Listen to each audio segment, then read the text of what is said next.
কোন জিনিস তোমাকে প্রতারিত করলো তোমার মহামহিম পালনকর্তা সম্পর্কে?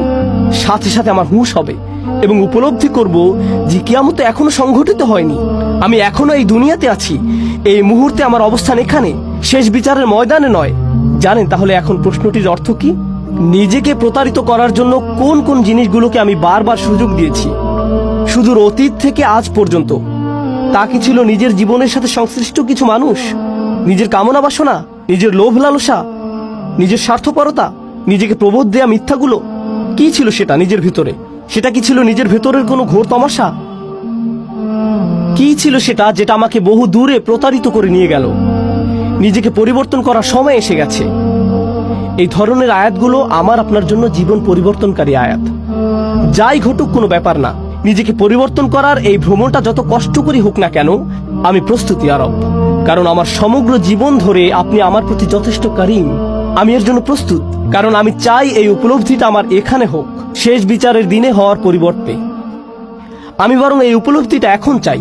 আমি পরোয়া করি না এতে যদি আমাকে কাঁদতে হয় বা অন্য কাউকে কাঁদতে হয়। আমি পরোয়া করি না এটা যদি আমাকে অসন্তুষ্ট করে বা অন্য কাউকে করে। যদি এটা মদ পানের আসক্তি হয়, আমি আজকেই ছেড়ে দেব।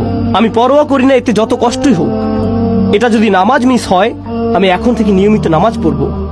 আমি পরোয়া করি না এর জন্য যদি আমাকে তাড়াতাড়ি ঘুমাতে যেতে হয়। যদি হারাম কিছু আমি অনেক দিন যাবত করে আসছি, আমি এই হারাম ছেড়ে দিব।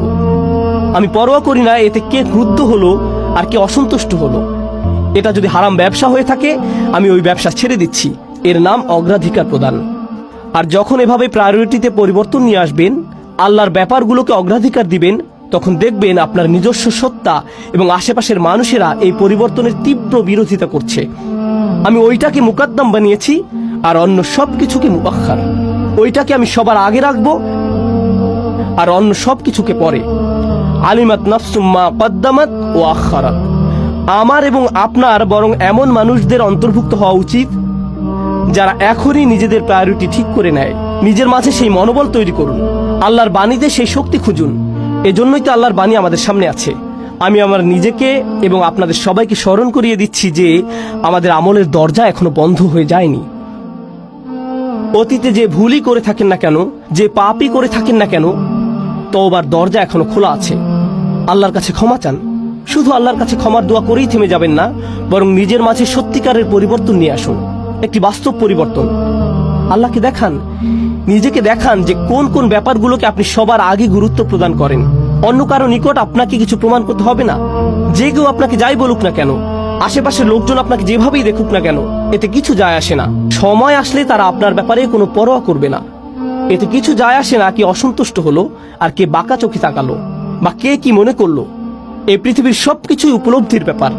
একমাত্র যে উপলব্ধিটি এখানে গুরুত্ব পাওয়ার যোগ্য তা হলো নিজেকে আপনি কিভাবে দেখেন, আল্লাহ আপনাকে কিভাবে দেখেন।